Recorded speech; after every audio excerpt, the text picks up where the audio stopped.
Graça e a paz do Senhor a todos. Quero convidá-los a, nesse momento, darmos continuidade a nossas meditações na primeira epístola de João. Para tanto, quero convidar os queridos a abrirem suas Bíblias em 1 João, capítulo 2. Vamos fazer a leitura dos versos 28 e 29 e, subsequentemente, leremos o capítulo 3, versos 4 a 10. 1 João, capítulo 2, versos 28 e 29, e na sequência, capítulo 3, versos 4 a 10. Acompanhe comigo o que diz a Sagrada Escritura. E agora, filhinhos, permaneçam nele, para que, quando ele se manifestar, tenhamos confiança e não sejamos envergonhados, tendo de nos afastar dele no dia da sua vinda. Se sabem que ele é justo, reconheçam também que todo aquele que pratica a justiça é nascido de Deus. Todo aquele que pratica o pecado também transgride a lei, porque o pecado é a transgressão da lei. E vocês sabem que ele se manifestou para tirar os pecados, e nele não existe pecado. Todo aquele que permanece nele não vive pecando. Todo aquele que vive pecando não o viu, nem o conheceu. Filhinhos, não se deixem enganar por ninguém. Aquele que pratica a justiça é justo, assim como ele é justo. Aquele que pratica o pecado procede do diabo, porque o diabo vive pecando desde o princípio. Para isto se manifestou o Filho de Deus, para destruir as obras do diabo. Todo aquele que é nascido de Deus não vive na prática do pecado, porque nele permanece a semente divina. Esse não pode viver pecando, porque é nascido de Deus. Nisto são manifestos os filhos de Deus e os filhos do diabo. Todo aquele que não pratica a justiça não procede de Deus, e o mesmo vale para aquele que não ama o seu irmão. Vamos orar nesse momento. Santíssimo Deus, nós te exaltamos, bendizemos ao teu nome neste momento e clamamos para que a tua graça continue a se manifestar sobre nossas vidas. Manifeste sobre a minha, me dando capacidade para expor a tua palavra neste momento, manifestando sobre a vida daqueles que nos ouvem e nos assistem, para que entendam e compreendam a tua palavra. Honra o teu nome, honra ao Senhor, é o que nós te pedimos, em nome de Jesus. Amém. Meus queridos, ser um cristão genuíno é andar em conformidade com Cristo. É por este motivo que todo cristão, ele busca em sua caminhada refletir a imagem do seu Salvador, desenvolvendo assim a sua vida uma santidade pessoal, porque ele sabe e entende que Jesus é santo. E como ele é santo, nós devemos assim também ser santos. Entretanto, como nós vimos no texto em que acabamos de ler, todo crente autêntico, ele busca andar em conformidade de Cristo, não apenas em santidade, mas ele também busca andar na prática da justiça, assim como Cristo é justo. É isso que observamos mais claramente no verso 29, onde está escrito: se sabem que ele é justo, reconheçam também que todo aquele que pratica a justiça é nascido de Deus. É importante destacar que essas duas características do verdadeiro cristianismo são um reflexo uma da outra. Pois quando buscamos purificar a nós mesmos e desenvolver uma vida de santidade, necessariamente crescemos em justiça. O termo justiça, ele é traduzido da expressão grega de kaiosune. Esse termo, ele denota o estado de alguém que está certo ou que está aprovado por Deus. E nas Escrituras, esse termo ele pode muito bem ser empregado em dois sentidos. O primeiro sentido aponta para a justiça posicional do crente em Cristo Jesus. E ele faz referência à posição legal que o crente adquire diante de Deus mediante a justiça de Cristo na cruz. A obra de Cristo, ao derramar o seu sangue, pagando o preço pelo nosso pecado, atribui, outorga, faz com que aquele que recebe a Cristo como Senhor e Salvador de sua vida, justo perante Deus. Entretanto, esta expressão, ela também pode ser utilizada no sentido em falar não da justiça posicional, mas da justiça pessoal do crente. E ele faz referência à forma com que o crente ele tem levado a sua vida. Se ele tem andado de acordo com a vontade de Deus, se ele tem andado de acordo com as Escrituras. E será sobre esse aspecto que nós centraremos a nossa atenção nesse momento. Em João, capítulo 2, no verso 29, o apóstolo ele ressalta que todo que pratica a justiça é nascido de Deus. Perceba aqui que a palavra pratica, ela vem de um verbo grego que tem por objetivo sinalizar ou aponta para a capacidade que alguém tem de realizar, desempenhar, trabalhar de forma apta. Ele é apto para aquilo. Então quem pratica, pratica porque é capaz de realizar, é capaz de desempenhar, é capaz de trabalhar. Isso significa que a justiça que João descreve aqui não é uma justiça inativa, uma justiça de um mero ouvinte ou de um simpatizante da palavra de Deus. Mas é uma justiça ativa, é uma justiça viva de quem realmente exerce a posição como filho de Deus. Aqueles que são nascidos de Deus vivem praticando a justiça, justiça que procede do próprio Deus. E é aqui em que eu chamo a atenção para um segundo fato. O fato de que esse verbo, tanto aqui como no original, ele é traduzido no tempo presente. E sempre que um verbo no original ele é traduzido no tempo presente, ele aponta para uma ação contínua. Não é uma ação que ocorreu apenas em um único momento e passou, mas era uma ação que persiste, que persegue, que acompanha a vida de todos aqueles que são nascidos de Deus.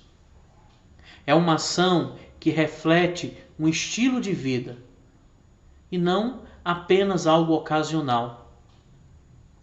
Nós não estamos com isso dizendo que o crente ele não peca. O fato é que nós enfrentamos grandes lutas com o pecado e percebemos que sempre fracassamos no tocante à obediência.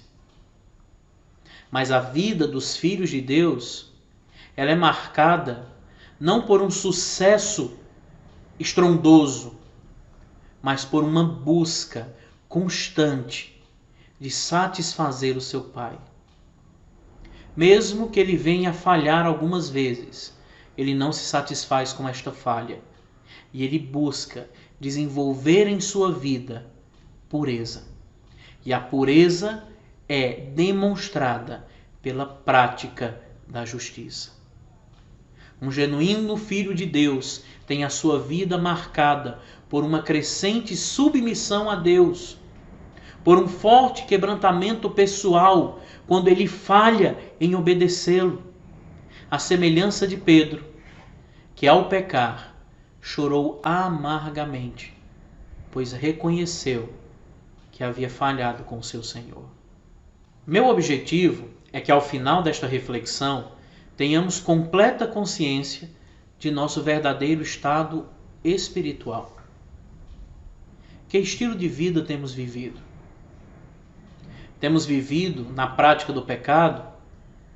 Ou temos nos esforçado em praticar a justiça que agrada a Deus? Meu desejo é que ao final deste momento possamos ter capacidade de responder a essas perguntas. E para tanto, eu gostaria de apresentar aos queridos uma advertência que João nos faz. Qual tem sido a tendência do seu coração? Você tem prazer em pecar? Você tem prazer em estar pecando? Ou seu prazer está em observar e praticar a vontade de Deus? Eu quero que fique bem claro uma coisa: é impossível permanecer em Cristo e no pecado ao mesmo tempo. É impossível permanecer naquele que é justo e permanecer na prática da injustiça. É impossível permanecer naquele que é puro e estar mergulhado na impureza ao mesmo tempo. A verdade é que nós temos vivido na era do relativismo, onde tudo é relativo. Uma era onde absolutos morais são negados abertamente. E por este motivo, eles têm derrubado o padrão de retidão da lei de Deus. Eles negam que existe um modo de viver cristão, que existe um modo de viver que agrade ao Criador de todo o universo. O mais triste é que isso pode abertamente ser visto em nossos dias. O que é errado para alguns não é errado para outros. As pessoas fazem o que parece certo aos seus próprios olhos. Porém, na prática, o relativismo ele não funciona. E eu vou tentar ilustrar compartilhando com vocês a seguinte história. Francis Schaeffer, um dos maiores filósofos cristãos que nós conhecemos, ele relata que certa vez estava conversando com um pequeno grupo de estudantes no quarto de um aluno sul-africano na faculdade de Cambridge. Quando então um jovem hindu, ele começa a atacar veementemente o cristianismo e a defender o conceito de que o que é cruel e o que não é cruel é relativo. Neste momento, o aluno em cujo quarto estavam conversando, ele se levanta e toma em sua mão uma chaleira com água fervendo. Aproxima-se do aluno hindu e começa a inclinar aquela chaleira de modo bem ameaçador. Intrigado com aquilo, o aluno hindu se volta para ele e pergunta: "O que você está fazendo?" Ele simplesmente olha para o aluno indiano e responde: "Não há diferença entre crueldade e não crueldade." Schaeffer relata que em silêncio o aluno levanta-se e sai do quarto. A verdade é que o relativismo ele só é defendido até o momento em que nós passamos a ser ofendidos por aquilo. É impossível para nós admitirmos que tudo é certo quando nós sofremos com aquilo. O que é certo, não importa onde estejamos. Agora, é bem verdade que é impossível para o homem discernir o certo do errado sem que haja sobre ele um padrão moral. Lembremos que o homem, originalmente, ele foi criado à imagem e semelhança de Deus. É bem verdade que depois da queda, o homem ele tem se distanciado desse padrão moral, deste reflexo da imagem de Deus.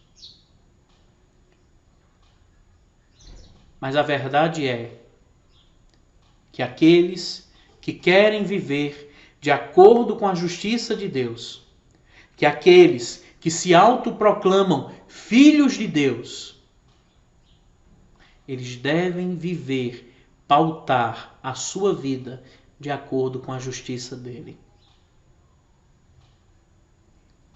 É bem verdade também que este padrão moral ele não vale apenas para aqueles que se dizem cristãos. Mas ser cristão, como eu falei agora há pouco, é voltar para debaixo das asas de Deus. É retornar para o caminho que Deus escolheu para que andássemos. Nós fomos salvos por Cristo, justificados pelo seu sangue, para andar em santidade de vida, para andar na prática de boas obras, as quais Deus preparou para que andássemos nelas. Deus não nos salvou para que vivêssemos de acordo com o que a nossa consciência, ainda caída, diz que devemos fazer. Não é o meu padrão que deve prevalecer, mas é o padrão de Deus, padrão que encontramos na sua palavra, padrão que somos estimulados a viver pelo Espírito que habita naqueles que são seus, pela presença do Santo Espírito que está fazendo de nós morada. O cristianismo, meus irmãos, entretanto, ele tem andado cada vez mais distante desse padrão bíblico. Hoje, um pastor ele não pode dizer a uma ovelha que ela está errada. É criminoso, pode feri-la, pode afastar o pobrezinho da igreja. Está fora de moda. Pode muito bem ser trocado por princípios motivacionais, por princípios de autoajuda. Isso sim traz realização, traz prazer pessoal. Mas não foi por isso que Cristo morreu. Não foi por isso que Jesus, o Santo de Deus, morreu em uma cruz. Ele não morreu para que eu tivesse paz comigo mesmo. Jesus derramou o seu sangue para que tenhamos paz com Deus. Ele suportou sobre o seu corpo toda a ira divina. Não foi para que eu e você fôssemos aclamados ou glorificados nessa terra. Ele pagou um alto preço para que tenhamos satisfação em glorificar a Deus e somente a Ele. Ele não sofreu para que tenhamos boa vida, para que desenvolvamos uma boa fama nesta terra, mas para que olhemos para Ele e aprendamos a suportar todas as coisas na esperança da glória que nos é reservada. E isso se torna claro quando lemos, por exemplo, o que Paulo escreveu lá em Romanos 5, a partir do verso 1, que diz assim: Justificados, pois, mediante a fé, temos paz com Deus, por meio de nosso Senhor Jesus Cristo, pelo qual obtivemos também acesso pela fé a esta graça, na qual estamos firmes. E nos gloriamos na esperança da glória de Deus. E não somente isto, mas também nos gloriamos nas tribulações, sabendo que a tribulação produz perseverança. A perseverança produz experiência, e a experiência produz esperança. Ora, a esperança não nos deixa decepcionados, porque o amor de Deus é derramado em nosso coração pelo Espírito Santo que nos foi dado. A Igreja do Senhor, ela precisa retornar à verdade que João nos apresenta aqui, principalmente nos versos 7 e 10 do capítulo 3. Em João 3,7 nós lemos: Filhinhos, não se deixem enganar por ninguém. Aquele que pratica a justiça é justo, assim como ele é justo. O verso 10 diz: Nisto são manifestos os filhos de Deus e os filhos do diabo. Todo aquele que não pratica a justiça não procede de Deus, e o mesmo vale para aquele que não ama o seu irmão. Se você pratica o pecado e não sente nem sequer remorso, você deverá ser admoestado, deverá ser alertado quanto ao fato de não haver marca em sua vida de conversão. E isso liga um alerta. Isso nos avisa que aqueles que procedem de tal forma devem imediatamente buscar o Senhor enquanto ainda é tempo. Buscá-lo enquanto ele ainda pode ser encontrado. Se por acaso isto é uma realidade em sua vida, prostre-se imediatamente e busque o perdão do Senhor. Arrependa-se e volte-se a Deus. Renda-se a Cristo, aceite-o como Senhor de sua vida. Entregue-se ao senhorio dele. Ainda há esperança.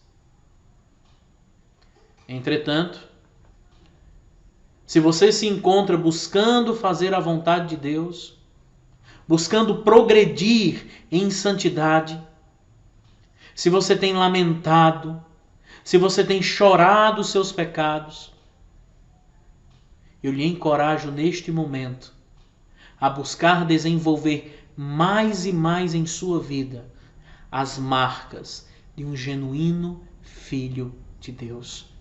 Você está no caminho certo. Continue assim.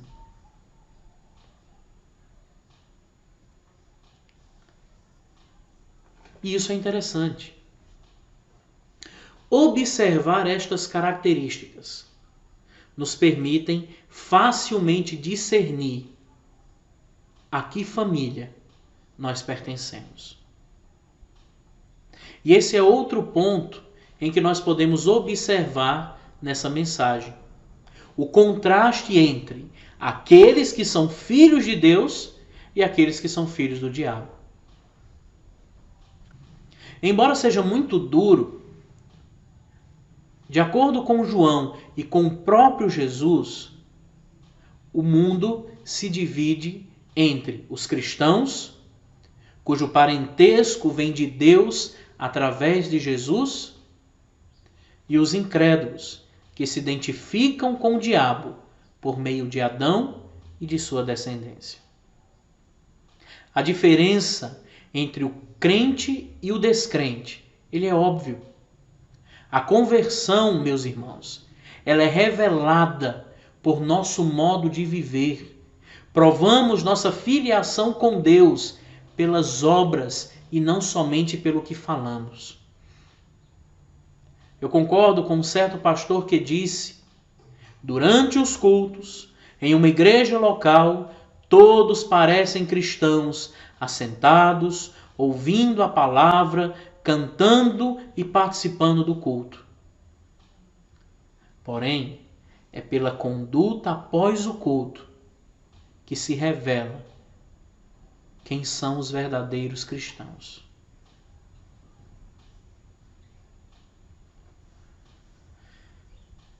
E aqui eu gostaria de trabalhar com vocês o contraste que há entre o crente genuíno e o incrédulo. Um claro contraste que encontramos entre o crente e o incrédulo pode ser observado no fato do incrédulo praticar o pecado e não a justiça. Podemos observar isso nos versos 8 a 10 do capítulo 3. Vivendo em constante desobediência à vontade de Deus, sua satisfação está em fazer o que desagrada, em fazer o que ofende a Deus. O que comprova que o seu verdadeiro prazer está em praticar as obras que Cristo veio para destruir. A prática acaba, quer queira ou não, alinhando com o estilo de vida do diabo. Aquele que desde o princípio sempre viveu pecando e estimulando outros a pecarem e viverem em desobediência a Deus. Nós provamos nossa filiação pelas obras e não pelo discurso. Essa é exatamente a essência da declaração de Jesus em Mateus, capítulo 7, verso 23, onde lemos: Então lhes direi claramente, eu nunca conheci vocês, afastem-se de mim, vocês que praticam o mal. Já o crente, ele busca viver na prática da justiça e não na prática do pecado. Isso não significa, como eu já disse anteriormente, que ele não pecará, mas significa que ele não terá prazer em estar pecando. Ou seja, não tem mais o pecado como um hábito ou um estilo de vida. Você poderia perguntar: por que os que foram genuinamente convertidos não podem mais se entregar à prática habitual do pecado? Nós encontramos a resposta para essa pergunta no verso 9 do capítulo 3. Observe: todo aquele que é nascido de Deus não vive na prática do pecado, porque nele permanece a semente divina. Esse não pode viver pecando, porque é nascido de Deus. Olhe bem para mim. Aqui nós somos apresentados a dois princípios que impedem que o Filho genuíno de Deus ele tenha prazer em viver pecando. O primeiro deles é por causa da divina semente que está plantada nele. Assim como os filhos naturais crescem com características semelhantes a seus pais, nós devemos crescer na natureza espiritual do nosso Pai Celeste, desenvolvendo características que se assemelhem a Ele.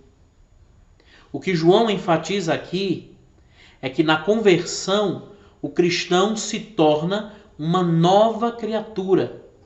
O cristão adquire uma nova natureza, assemelhando-se mais e mais ao seu irmão mais velho, Jesus Cristo, e se distanciando daquele a quem parecia antes Adão. Ele não vive mais pecando.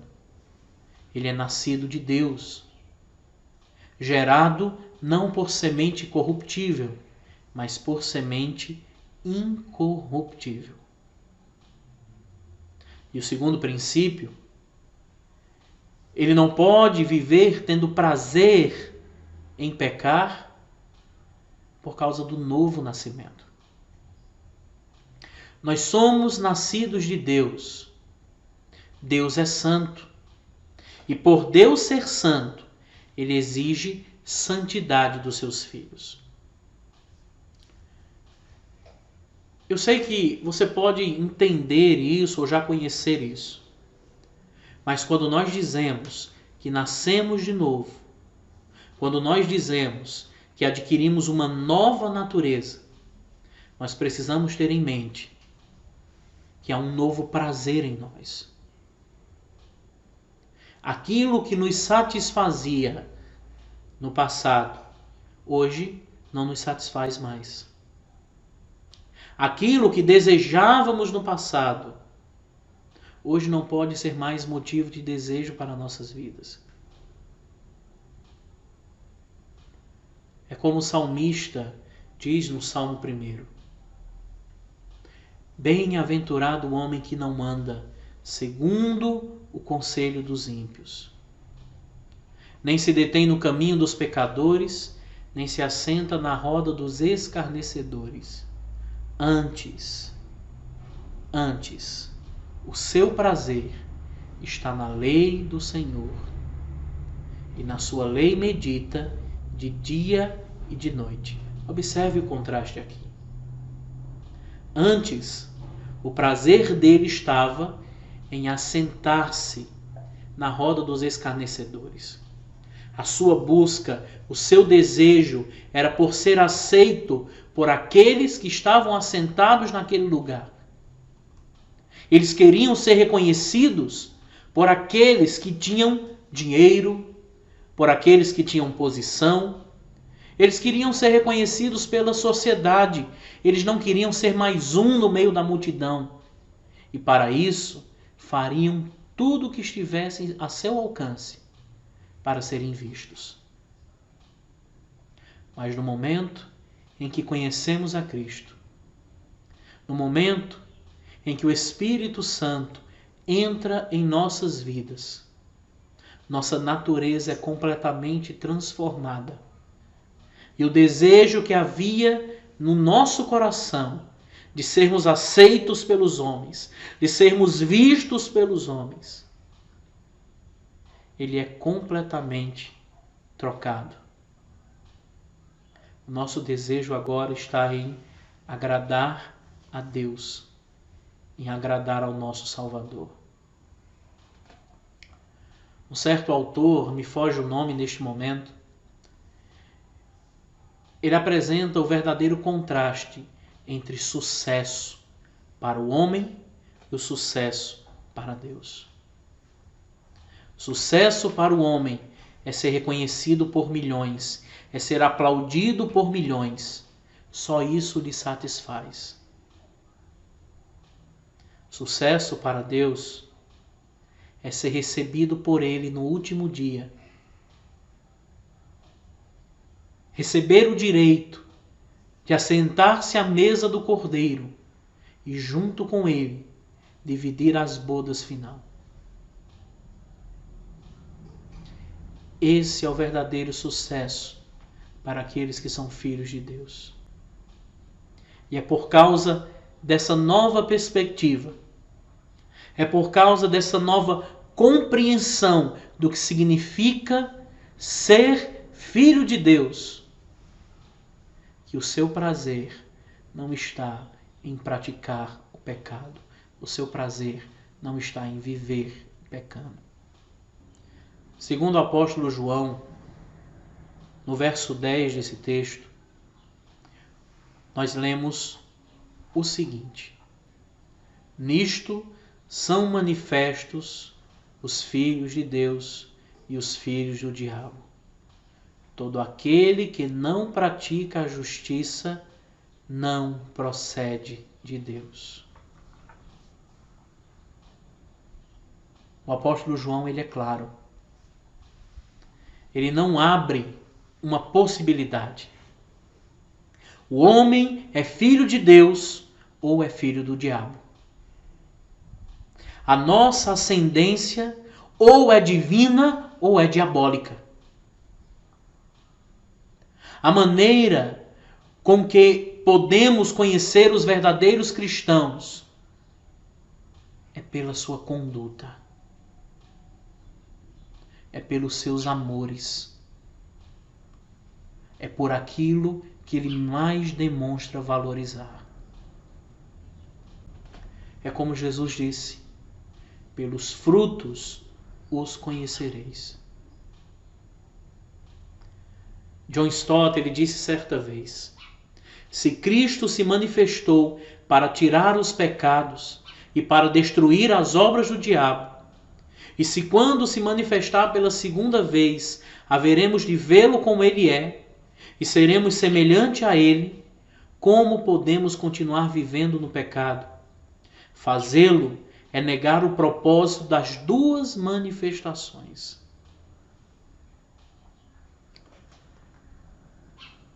E aqui nós concluímos a nossa meditação. Com tudo que foi exposto, nós aprendemos que o verdadeiro cristão é aquele que busca desenvolver a sua santidade através da prática da justiça. Ele demonstra que é filho pela prática que há em sua vida. Essa é a 11ª marca de um genuíno cristão. O prazer que ele tem em praticar a justiça. Que Deus nos abençoe. Em nome de Jesus. Amém.